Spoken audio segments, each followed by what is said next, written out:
The time is just gone 3 minutes past 8 p.m. Central African time as we continue with our weekly edition of Wednesday nights with myself, Inayat Wadi. Now, earlier on, we had an entire panel discussing the hijab ban in Karnataka out in India and what it meant for the Muslims.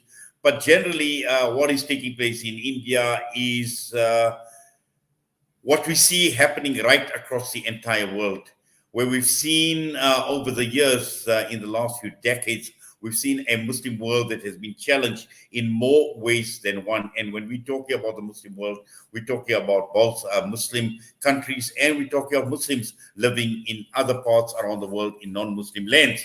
Now, Alhamdulillah, here joining us this evening is Mazhar Khan, who is, Alhamdulillah, in South Africa at this point in time. He arrived a few days ago, and we have spoken to Mazhar before.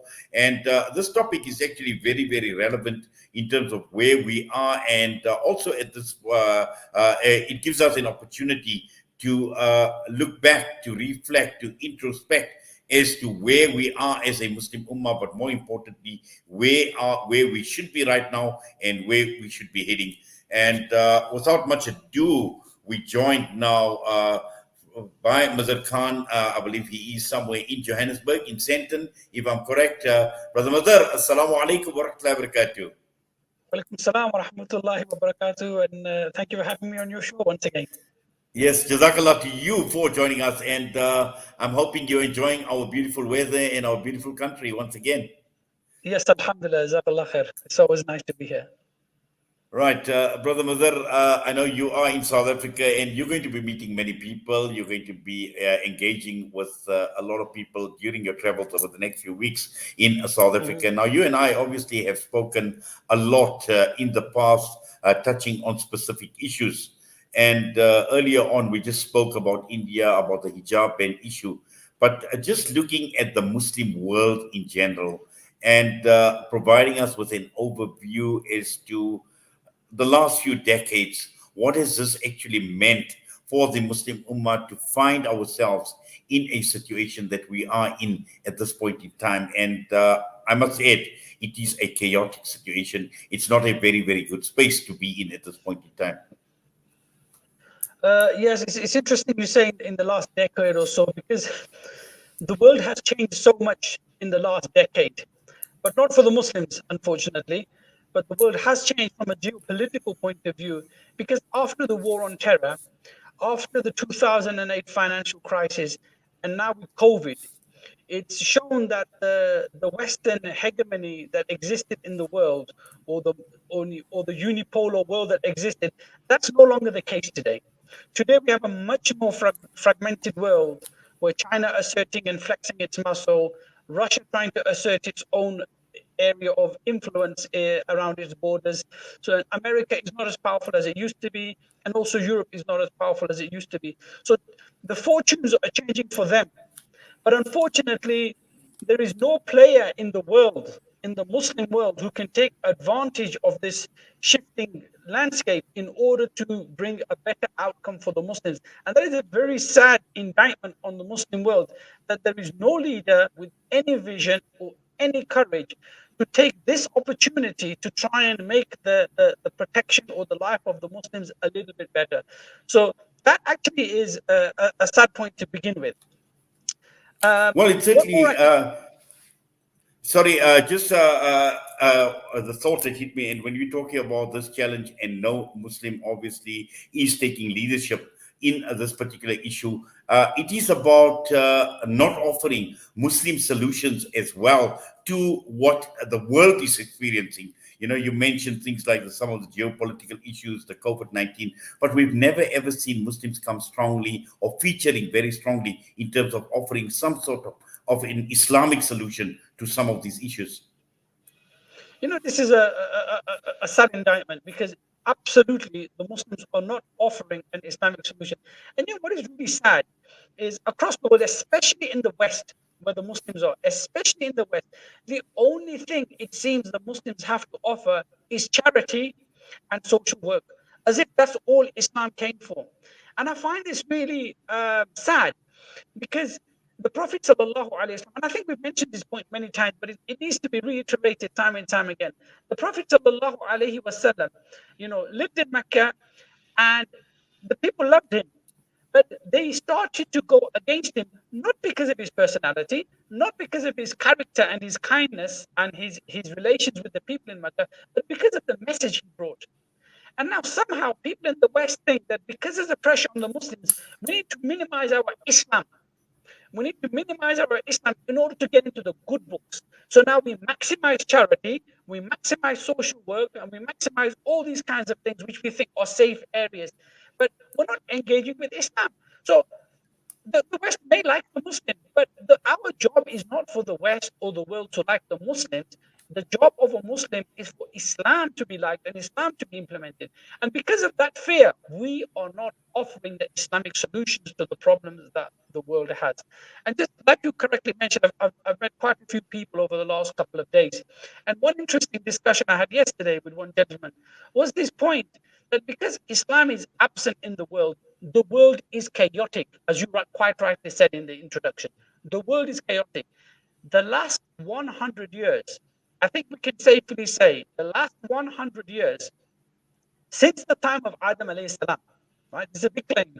In the last 100 years, have been the most murderous, the most violent 100 years in human history. Not only did we have two world wars, but we have had perpetual war, stretching from that the Korean War, the Vietnam War, the Gulf Wars, all the various wars that are burning throughout, and the constant embers in Kashmir, in Palestine. And what is the significance of that? The significance of that is that Rajab, the month we are in today, is the 101 years since the demise of the Islamic political authority on earth. Now, we are the Ummatun Wasat. We bring justice and balance to the earth.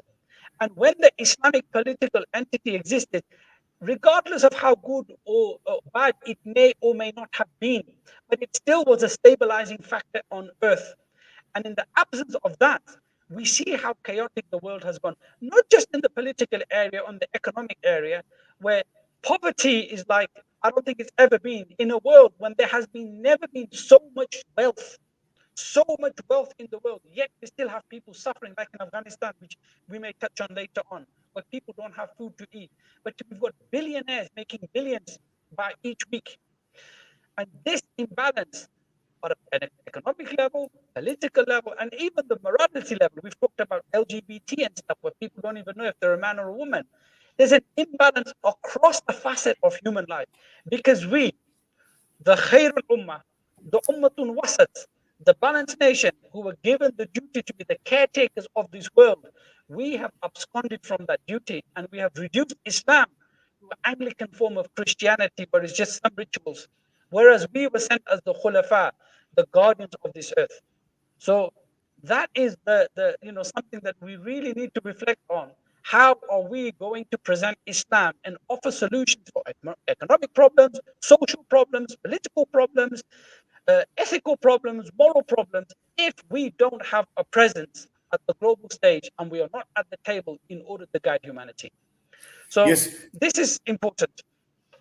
yes, and also in terms of not having that presence on the global stage, that has resulted us in having little or no influence in world affairs.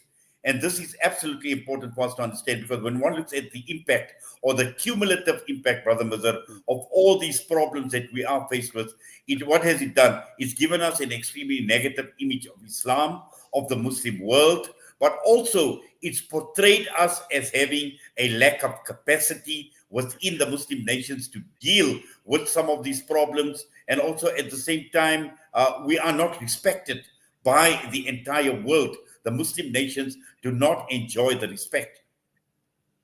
That's a fantastic point. And let me illustrate that point for you. Just recently, Imran Khan, the Prime Minister of Pakistan, he said that he was complaining that the United States uses Pakistan, and when it has achieved its objective, they discard us. And he actually said, quote, whenever the US needed us, they established relations, and Pakistan became a frontline state, and they abandoned it and then slapped sanctions on us when its purpose was served. Close quotes. Now, That's quite surprising because that happened at the time of the Soviet invasion of Afghanistan when Pakistan was used and then discarded. Then, when the war on terror happened, Pakistan was used. And as soon as America left Afghanistan, they start to blame Pakistan for the defeat and have put pressure on Pakistan. So Imran Khan is now complaining. But the sad thing is this: America used Pakistan for its interest and they achieve it. China is now using Pakistan to build its Belts and Roads Initiative in order to get to the Gwadar port for its benefit. Pakistan is not going to really achieve much from that. Yeah. But they are going to take the risks like they took the risks with the Afghan war, with the war on terror. Like for example, just in the war on terror, Pakistan lost 80,000 people. They estimate 80,000 deaths because of the war on terror, and they estimate $100 billion lost in revenue because of trade because of the war on terror. They were abused. But Pakistan, they may say that, oh, America uses it, but they keep running back to America. So when it comes to Kashmir, when it comes to the economic problems, they are running to the Western institutes. They're running to America for solutions. So I've said this before, and I'm going to say it again, that this is an abusive relationship between America and Pakistan, like many of the other Muslim states. And it's like a woman who is abused by her partner. She gets physically abused, but she keeps going back to him, thinking, oh, he's my husband. He loves me. I need to go back. She keeps getting beaten and abused, and she keeps going back. Pakistan is like that. Pakistan is like an abused wife, and she keeps returning back to the abuser, and she doesn't learn. And the reason for that is the political Pakistani leadership has got no vision and no plan on how to solve its own problems. And that's why it will always hang on to the coattails of America or China, because it's got no confidence and no vision in itself. That's why we in the Ummah who believe that we do have a vision and we do have a plan and we do know how to care for the people and we do know how to bring revival back to the Muslim world, we should now work hard to take that responsibility and call for the people in positions of power in Pakistan to say, look, how long are you going to be humiliated and abused before you realize that these people have got no plan for you? And it's time that those who do have a plan, who do have a constitution, and do have detailed policies on how to resolve our issues are given the opportunities to re-establish the promised Khilafah Rashida. So we can take humanity, we can take peace, we can take the guidance and the light of Islam to the original position of Islam, which is to liberate the non-Muslims from oppression. Our job as Muslims is not to liberate Muslims from oppression. We've sunk to that position now. Our original default position is to take the nur of Islam to the rest of the world, to liberate the oppressed non-Muslims from the non-Muslim systems, to show them Islam and to invite them to Islam. And this is our rightful position in the world, and this is the position that we need to seek to regain, inshallah. Yes. Now, also, Brother Mazhar, just to understand how much of a threat the Islamic ideology and our belief system poses to the Western ideologies of capitalism and secular ideologies. And we've seen it where, at a point in time, the Soviet Union, the height of communism, the red peril, which what they called it at that point in time, was seen as a threat. And with the fall of communism, we've seen now another peril emerge, and appropriately named the green peril, which is Islam, which stands against the very ideology of capitalism. And as a result, they've taken advantage to the point where they've tarnished the Muslim image, where we see the problems that the Muslim world experiences at this point in time, tarnished by stereotypes. We've seen how Islam is being equated with things like violence, with poverty, with indignity, and just so much at the end of the day. And all of that because they see an ideology and a way of life as a threat to their very existence and their way of life. In that way, that's a very good point, because in this darkness, actually, there is a positive, and the positive is this: that there is no Islamic state in the world, there is no Islamic political presence. Yet, the thing that is keeping the Western world awake is not communism or is not any other ideology, but it is Islam. And what's happening, the program we had earlier about what's going on in India, it's driven by this fear of Islam. and they are creating this fear of Islam because those uh, uh, uh, power people who have the interest and the power today, they are there to lose. The common man in the street will only benefit with Islam, even if they are non-Muslims. Even the common non-Muslim would benefit with Islam, but yet they are being oppressed under non-Islam. But it's the corporations and the capitalist, powerful people that are fear-mongering about Islam. So in India, look what's happening in there. Somebody showed me a quote recently that when the Muslims ruled for almost 1,000 years in India, Hinduism wasn't under threat. Even when the British occupied India, Hinduism wasn't under threat. But now India is controlled by a right-wing Hindutva, RSS, BJP kind of a government. Now Hinduism is under threat. What kind of nonsense is that? That when the Hindus are in power, suddenly Hinduism is threat, and from who? From Muslims, who are a minority in that state, who are without power. All the ministries are in the hands of the non-Muslims. It's a non-Muslim state, yet somehow Islam is a threat. Same story in Britain. I don't know if you're aware, but recently there was an expose by the New York Times about the Trojan horse affair in Britain. I'm not sure if you're aware of that. Mm. But they exposed this scandal, and it was basically some fake letter that was written about a supposed Muslim takeover of schools in Britain. And this is so farcical because they accused a man, Tahir Alam, who was a award-winning, celebrated educationalist. He was invited to 10 Downing Street. He was given awards. He was celebrated. He was, championed that this guy knows how to solve failing schools. So much so that the government asked him to take over many of the schools in Birmingham to fix them because it fixed, some other failing schools, and he brought up the academic levels of these schools. This fake letter came about to say, oh, there's an Islamist takeover of schools, and he was uh, rubbish in the media. There was this frenzy in the media that the Islamists are taking over Britain. There was no truth to that. This was a fake letter. And when the letter first emerged, the Birmingham Council recognized it was a forged and fake letter. But that did not stop the media or the British government using that to inflame Islamophobia. And on the back of that, they passed so many legislations, draconian legislations, introducing responsibilities of teachers to spy on other teachers, for professionals to spy, medics to spy on other medics, and to report them to the government if there's any threat of Islam. And they caused this almost McCarthyist era in Britain, all on the basis of a fake letter. Why? Because of Islamism, because of the fear of Islam. And many brilliant people lost their jobs and were forbidden from ever becoming a teacher. And Tahir Alam was a fantastic educationalist, but he is banned from ever having anything to do with education. He was never charged with anything. He was never convicted with anything, and there was no evidence ever put to him that he had committed a crime. Yet he has been banned from teaching. That's the kind of atmosphere Muslims are living in the West.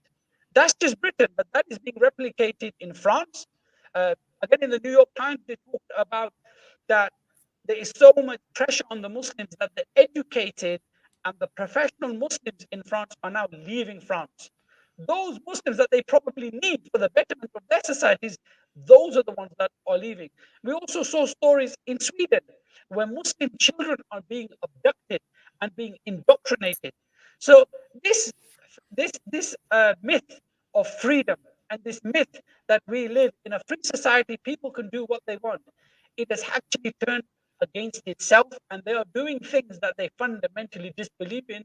And Allah subhanahu wa ta'ala has demonstrated the contradiction there for all to see, that the Western value system and the Western philosophy that underpins this liberal secular world is empty, baseless, contradictory, and is not practical.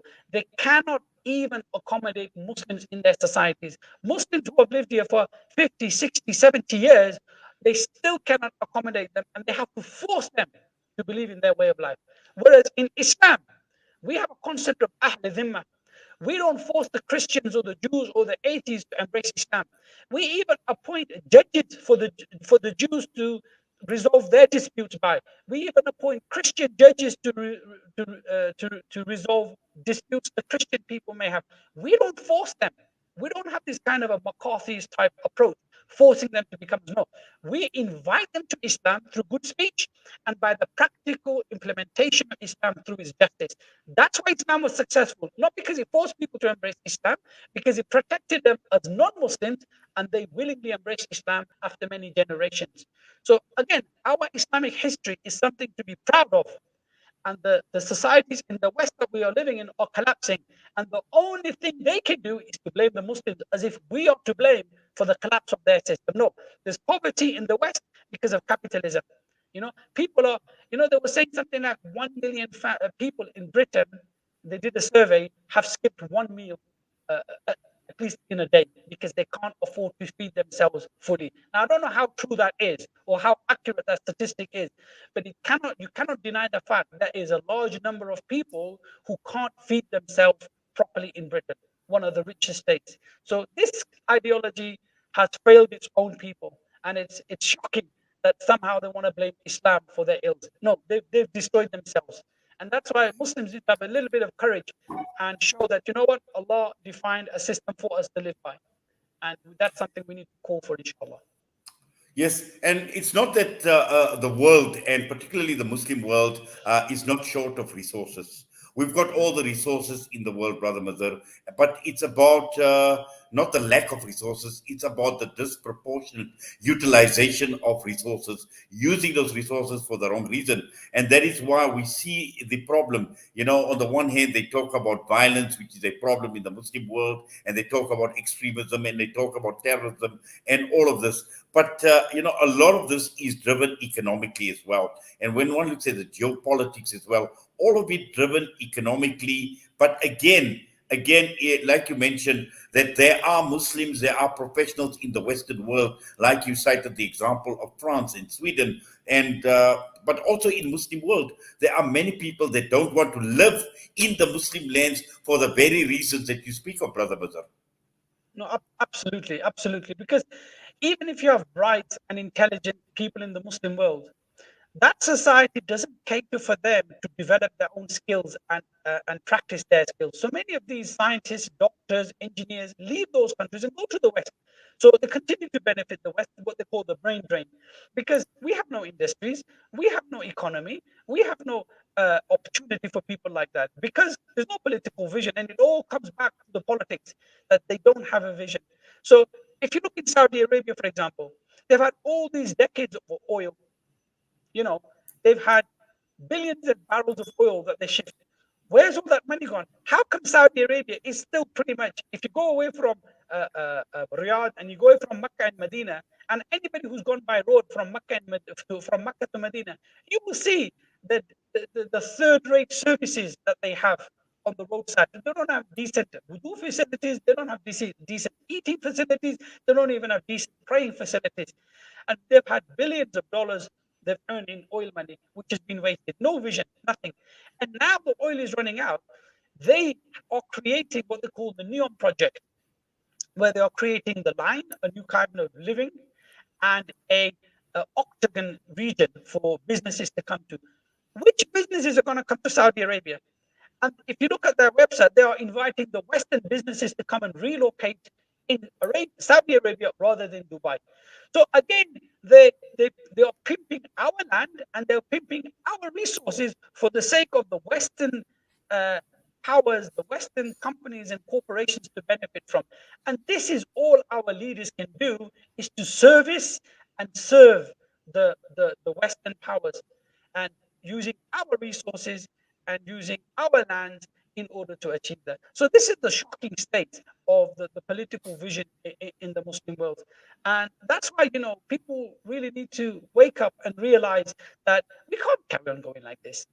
And one, I suppose, chink of light would be like if we look at Palestine. Now, Palestine is an ongoing issue for the Muslim Ummah. And like I already said, it's 101 years now, Rajab commemorates since the fall of the Islamic Khilafah in Turkey. Where's Palestine been all that time? What have Muslims done for the sake of Palestine?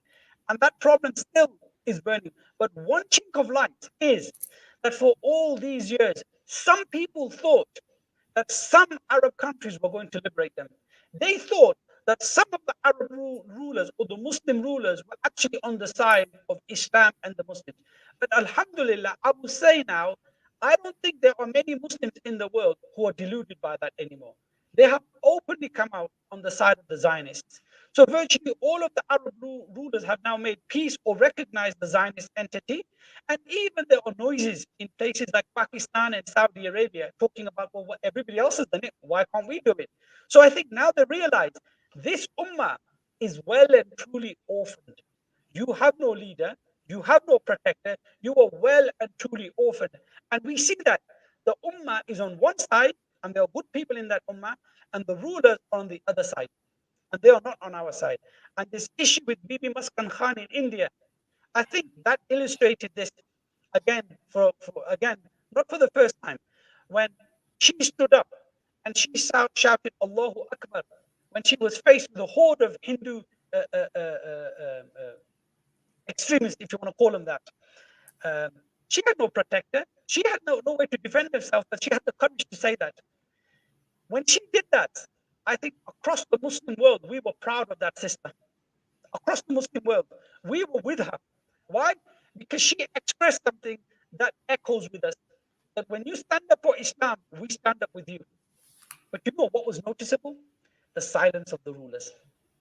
So how Mm. many more examples does the Ummah want to see that our sentiments are linked? Whether she's Indian, whether people are in Pakistan, whether they're in Palestine, Kashmir, or Muslims living in London, Muslims living in Johannesburg, Muslims living in Pretoria, we have one sentiment and we are connected by our kalima. And when things like this happen, we feel the same thing. But our rulers are on the other side. So I think that is a chink of light that shows us that, look, you know what? If you ever had any hope in any of the current political states, you need to jettison that because they are not your solutions. They are your problem. So it's time now for the Muslims now to think that is not an option. And for years we've been calling for re-establishing Islam to stand on its own 2 feet. Islam doesn't need the West as its protector. Islam doesn't need to become as a half-baked solution in order to be palatable to the rest of the world.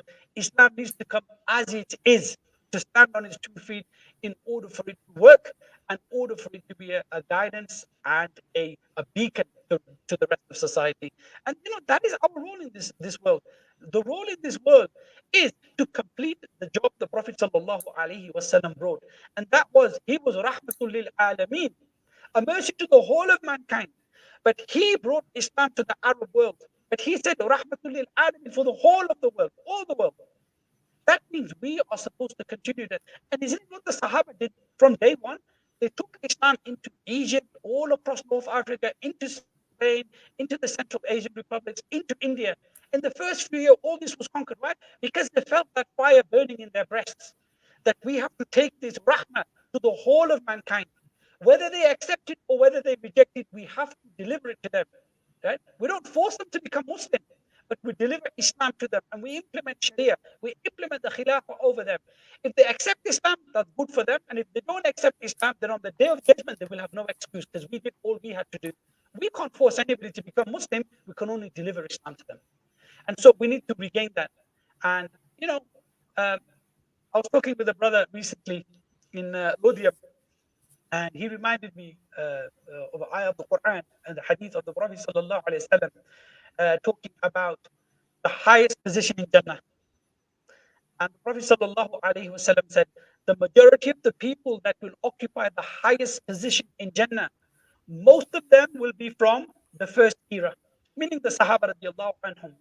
And he said, and a large amount, and the other amount will come from the last of the Ummah. You know, that's such a hopeful thing to say, that the best people in this Ummah will be at the beginning of its time and at the end of its time.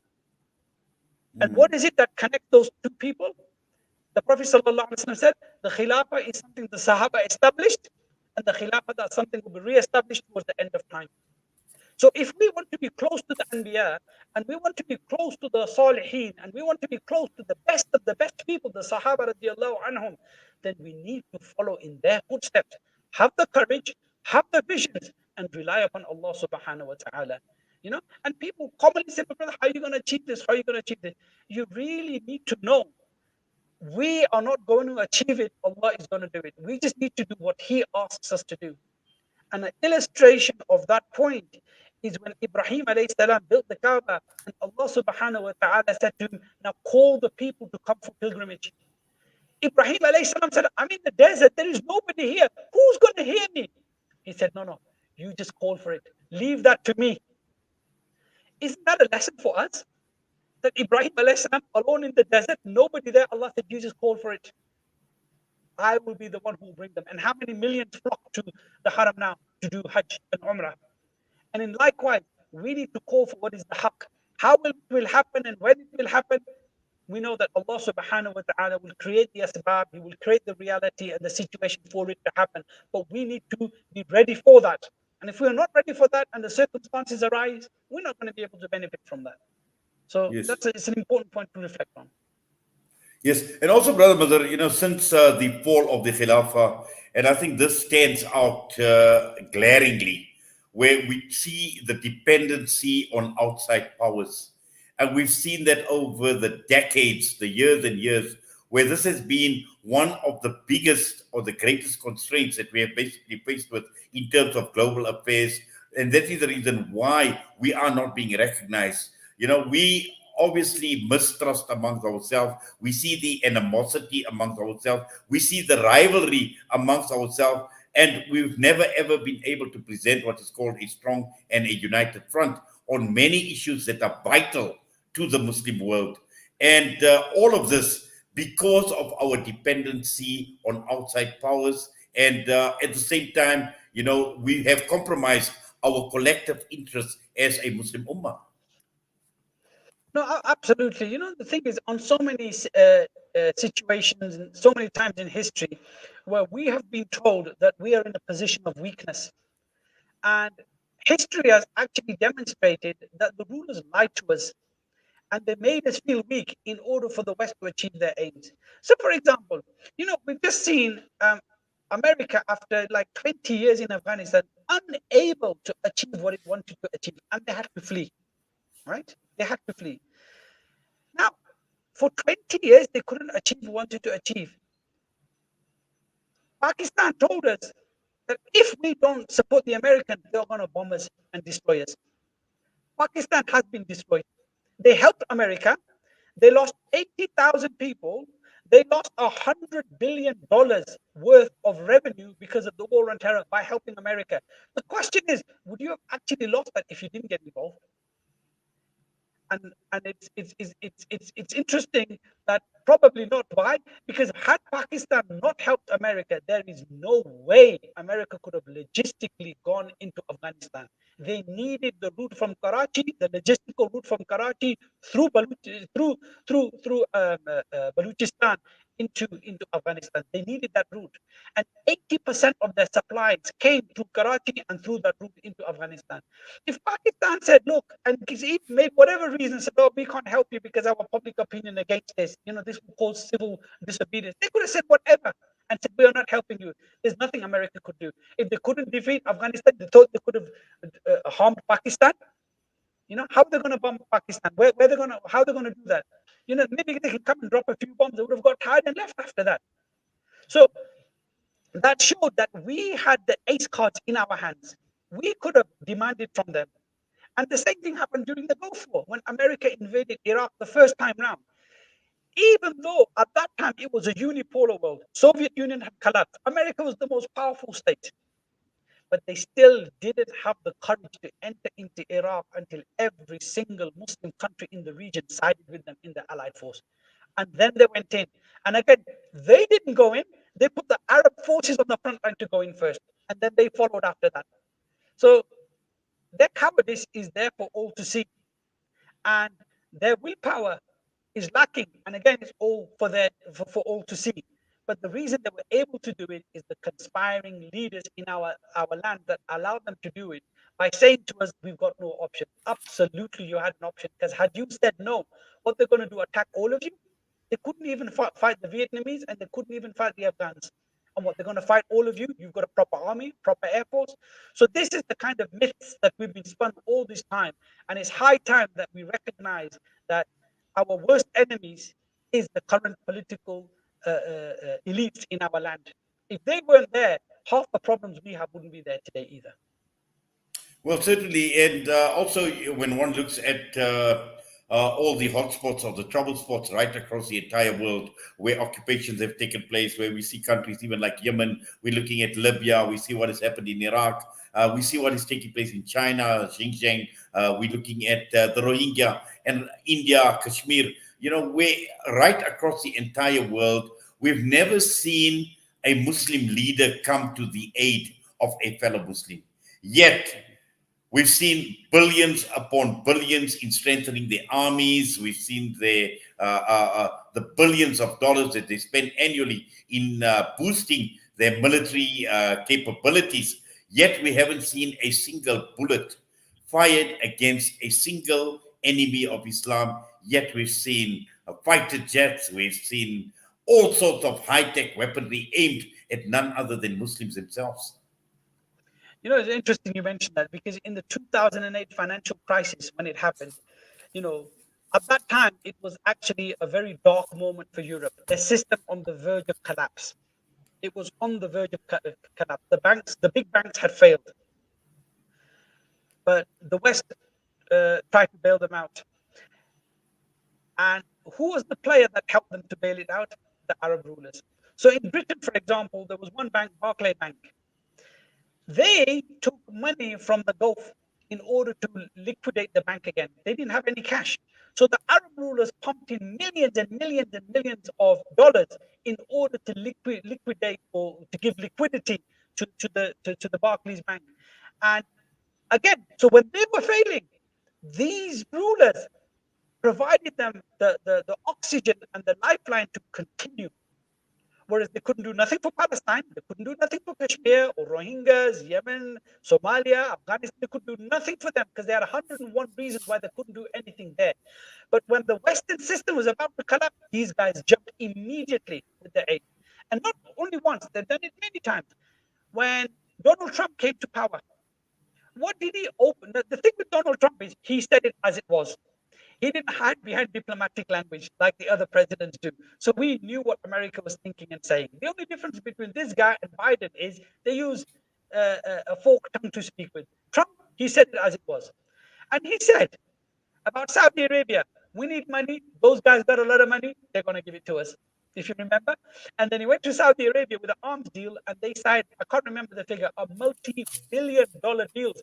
And then Trump came back and he goes, yep, they're going to give us like 80 billion because they got a lot of money. We need that money and they're going to pay us. Good guys, these Saudis, good guys. So again, it shows us when these guys were struggling, it is our rulers that came to their aid. And time again, they come to their aid to help them out. When America wants to increase oil production, Saudi Arabia says labbaik. When America says reduce the oil production, Saudi Arabia says labbaik. But the voices and the screams of Palestine, Kashmir, Yemen, and the Muslims across the world, the Rohingyas, the Uyghurs, goes on deaf ears. And we need to realize that how many more examples do we need to wake up that, what the cause of our stagnation and our problem is. And as you correctly mentioned, we don't have a shortage of money. We've got so much money, we're propping up the West. We've got so much resources that we're burning, we're supplying oil and gas to most of the world. And we've got so much population, we've got so much army, we have the resources, but we don't have political vision, we don't have political leadership. That's the only problem we have. And we've got many good people in this ummah that are, feel dignified to be Muslims, who feel honored to be Muslims, like this Bibi Mazhar Khan. Look at this lady, and she's not one. You will find hundreds, if not thousands, of people like her in this ummah. But we have been let down. We have been let down by our leadership and the politicians in our world. So, I put out a post that, this sister, Lady Bibi Mazhar Khan, has shown that the people that rule us, they are not even fit to be rulers. They are not even fit to be donkeys. Then some people insult them. They say they are like donkeys. No, they are worse than donkeys because even donkeys have some use. Even donkeys have some use. But these rulers have no use to us. In fact, they are a burden to this ummah because they help the enemies time and time again. So again, sometimes I wonder, what's it going to take for people who have the ability to make the change? There are people in the Muslim armed forces who are from this ummah. There are people who have power and authority in the Muslim ummah, chiefs of big tribes in the Muslim world, in the Arab lands, big Muslim businessmen. They have iman in their hearts as well. And they need to reflect that, you know what? You have an ability that Allah has given you that you can make a change for the Muslim world. There are people in the Muslim armed forces who feel the pain like we do, and they've been lied to by the leadership. They need to realize that, you know what? Obedience to Allah and His Rasul comes before obedience to these despicable, traitorous people who are causing misery for women, children, and men across the world. And it's something that you can do. And that's why, uh, the Sahabi, I forget the name. I think it's the Saad bin Abi Waqqas, if I stand corrected on that. He was one of the companions who gave the Nusra to the Prophet sallallahu alaihi wasallam, and he facilitated the Muslims to achieve authority in Medina, and Islamic vision manifested itself in Medina, and he died shortly after that. He only lasted 6 years as a Muslim. But when he died, Allah subhanahu wa ta'ala, his throne shook. His throne shook. He was not from the first era of the Muslims from Mecca, from the time when Islam began. He came 13 years later. And he only lived 6 years as a Muslim. But the arsh of Allah subhanahu wa ta'ala shook because he gave the nusrah to the Prophet. That honor, that glory exists today for people in the Muslim Ummah who have that ability to transfer the power from these traitorous rulers to those who know how to establish a khilafah. They can do that and achieve that same kind of honor and rank in the eyes of Allah subhanahu wa ta'ala today. Those opportunities exist today for this ummah. And that's we need to ponder on. All of us need to realize and think, what part can we play? Because all of us have got some utility. We shouldn't belittle ourselves. All of us have some utility in order to help this ummah. And we, as Tahrir, we provide much literature and a practical approach on how to do this.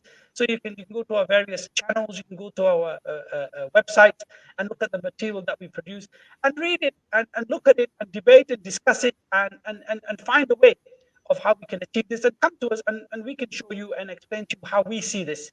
And if you don't agree with how we do it, then there is nothing stopping the rest of the Muslim Ummah to ponder on this question and do your own ijtihad and come with your message. We are offering a option. If you don't believe that's the right option, that doesn't excuse you from doing nothing. You need to find what you believe is the right way to do it, and you need to pursue that to inshallah. Exactly. Brother Mazhar, I just want to focus a bit on the Muslim woman. And early on, I was talking about the hijab ban in India. And in the last 20 spotlight, we've seen the Muslim woman come under the radar. We've seen all the time things like the hijab come into play, but not only the hijab, in more ways than one. When one looks at all the trouble spots around the world, the suffering of the Muslim woman, when we look at the orphans, when we look at those that are displaced internally and externally, those that are refugees, and many, many are women. And this, again, we're talking about how impotent the Muslim world is, the Muslim leadership, with all the resources, with all the armies, who cannot even protect a single Muslim woman. And this is an indictment of the Muslim Ummah, Brother Mazhar. Yes. It's this thing what's happening now with the attack on the Muslim woman. It's not new. There's a book, I don't know if you've come across it. It's a book I read many, many years ago. It's called Return of the Hijab Part 2. Yeah, you can Google that. I'm sure you can find it somewhere. It's called Return of the Hijab Part 2. And what it details in this book is how when France occupied Germany over 100 years ago, when France occupied Germany, and they wanted to separate Islam from the people so they could occupy it, their focus of attack was the Muslim woman.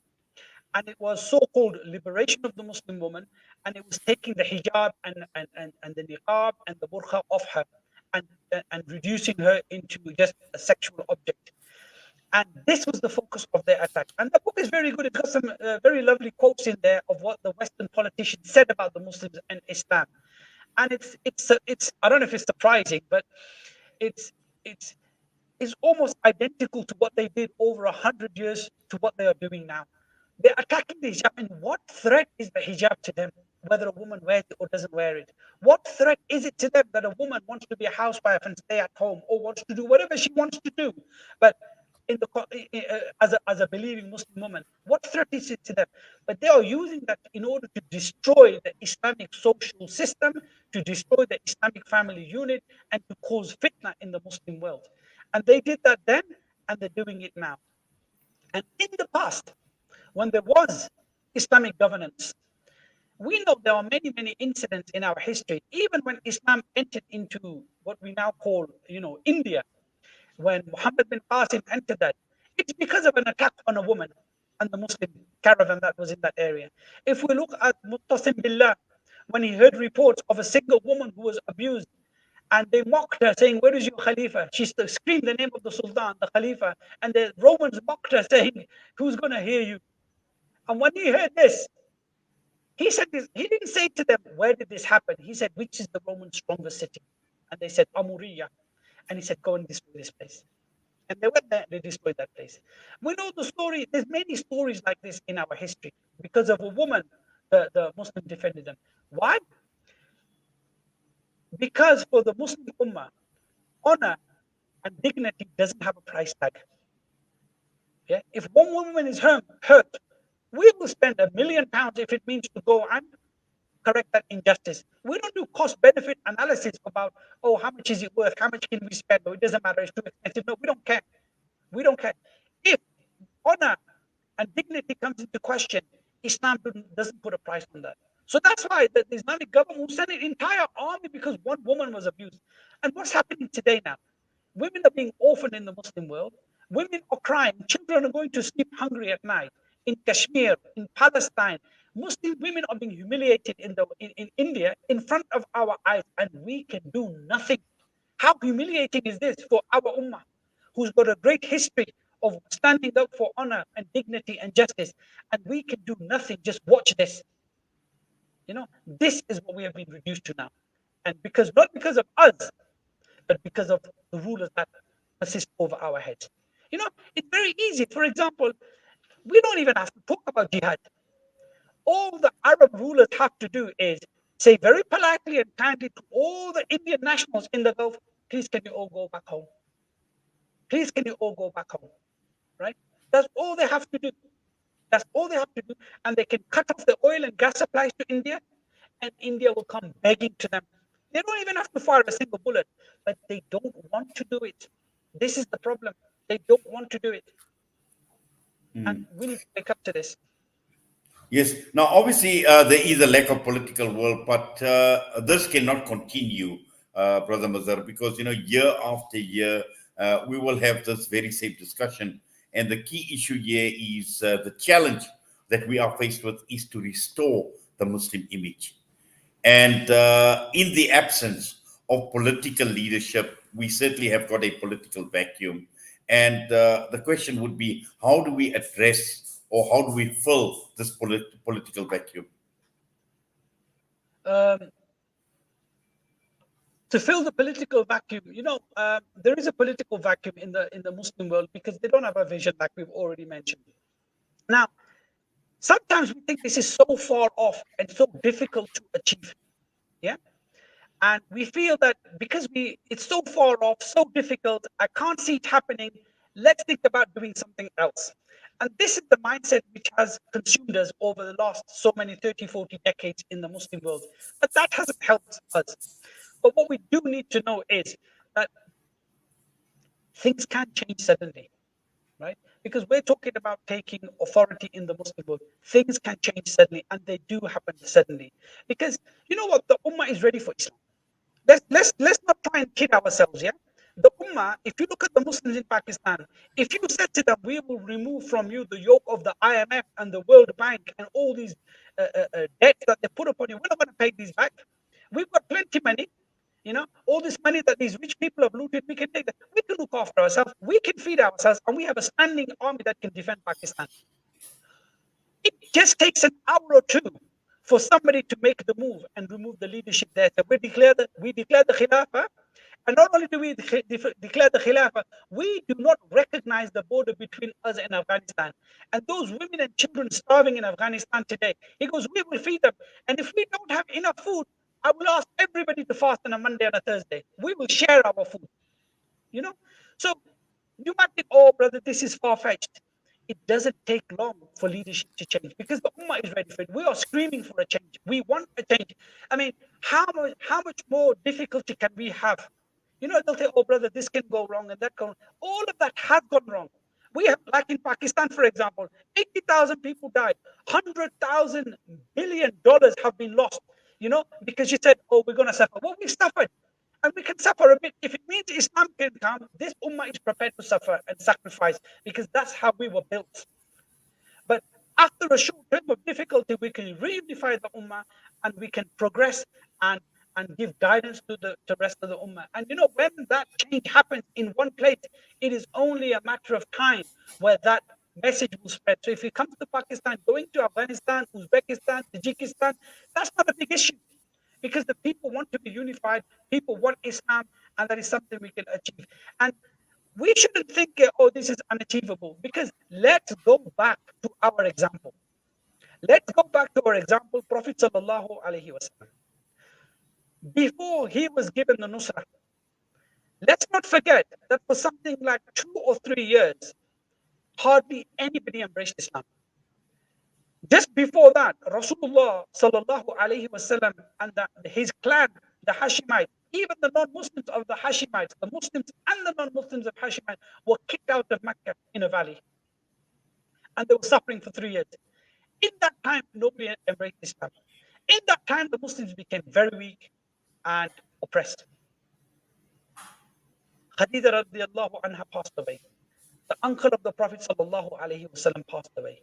His support, his financial support, and his physical protector disappeared. Now it was fair game. Things were so dark. They were more dark now than they had ever been in the previous 13 years. And they were now even calling for killing the Prophet sallallahu alaihi wasallam. And if at that point you said, where's the change coming from? You forget. It's not you and me doing the change. Allah makes the change.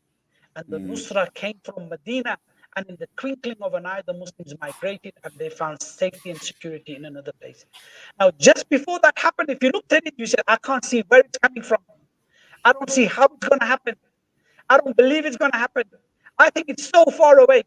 Allah subhanahu wa ta'ala made it happen. And we are people of Iman, that we have to believe, that we have to do what is right, because Allah will make it happen, because there are people in this ummah who can make it happen, and it's just a matter of time for them to wake up and give the nusra to the Muslims who want to establish Khilafah. And the example I gave you of Ibrahim alayhi salam, why are these things talked about in the Quran? Because they are a lesson for us. Ibrahim alayhi salam has been told, invite the people to come for Hajj, but there's nobody here and nobody can hear me. You don't worry about that. You just give the call. I will make them come. So let's work for the Khilafah.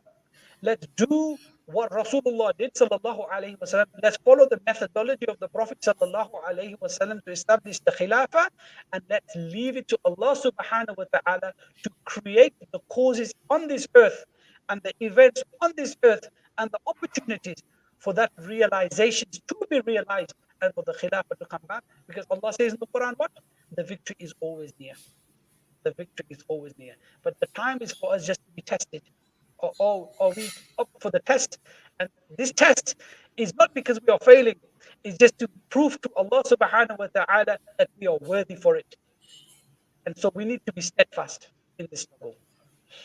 Yes, Brother Mazhar, I see we've got about 2 or 3 minutes, and time has actually flown, and there's just so much more I think we can unpack on this very topic. But just final thoughts? Final thoughts is, I'm always optimistic, alhamdulillah. You know, I don't care what happens in the world, and things are very miserable, things are very dark. But we have seen it time and time again in so many stories of the prophets before, and these are given to us to console the heart. When Rasulullah sallallahu alaihi wasallam faced difficulty, Allah subhanahu wa ta'ala would console him by revealing ayahs from the heavens of other prophets, that this happened to such and such a prophet, this happened to such and such a prophet, but you will come through it. So we are the ummah of hope, and we know Allah has granted us victory. Maybe we don't see it. Like, for example, Musa alayhi salam, Allah promised him the promised land. Fir'aun fought him. His own people caused difficulty for him. And even though the people were not worthy of victory, Allah subhanahu wa ta'ala took them to the Prophet land, and Musa alayhi salam said, enter. They said, no. We're going to sit here. You and your Allah go, and then we will come. So Allah subhanahu wa ta'ala made them wander in the desert for 40 years until a new generation of people came. And then Yusha bin Nun marched into the promised land. Musa alayhi salam wasn't amongst them. So those who began the journey to the promised land were not there when they reached there, but the believers did reach there. So I might not reach there, you may not reach there, but this ummah will most definitely reach the promised Khilafah Rashida, which is going to come. We just have to persevere for that. And we should take hope from the story of Musa alayhi salam that it might not even come in our time, but it will come. Inshallah, I mean, definitely. And with it, Brother Mazhar, Jazakallah khairan so much. And I know you're still going to be around in South Africa. You're going to be traveling around as well. Allah Ta'ala grant you safety during your travels as well, inshallah. And I'm sure at some point in time, you and I will be meeting up. You know, we've spoken so much over the years, but inshallah, to meet up face to face, inshallah. But Allah Ta'ala reward you, Allah Ta'ala accept your efforts. I know you've made a lot of sacrifices as well, and Allah Ta'ala accept each and every effort of yours, inshallah, for the benefit of the Muslim Ummah. Ameen. Jazakallah khair for your kind words. Assalamu alaikum wa rahmatullahi wa barakatuh. Alaikum assalam wa rahmatullahi wa barakatuh. That was Mazhar Khan, member of Hizb ut-Tahrir out in the United Kingdom, but in South Africa at this point in time. He will be traveling around South Africa over the next few days and weeks. And with that, we've come to the end of another edition of Wednesday Night with myself, Inayat Wadi, and two issues that we had unpacked tonight: the hijab issue in Karnataka, in India, and also looking at the challenges and the state of the Muslim world today. And clearly, there is a lot for us to do. There is a lot of work that lies ahead for us to restore this Muslim Ummah to the respect and the dignity that this Ummah commands. And with that, we make dua that Allah subhanahu wa ta'ala make it easy on each and every one of us. And for myself and the rest of the team, Assalamu alaikum wa rahmatullahi wa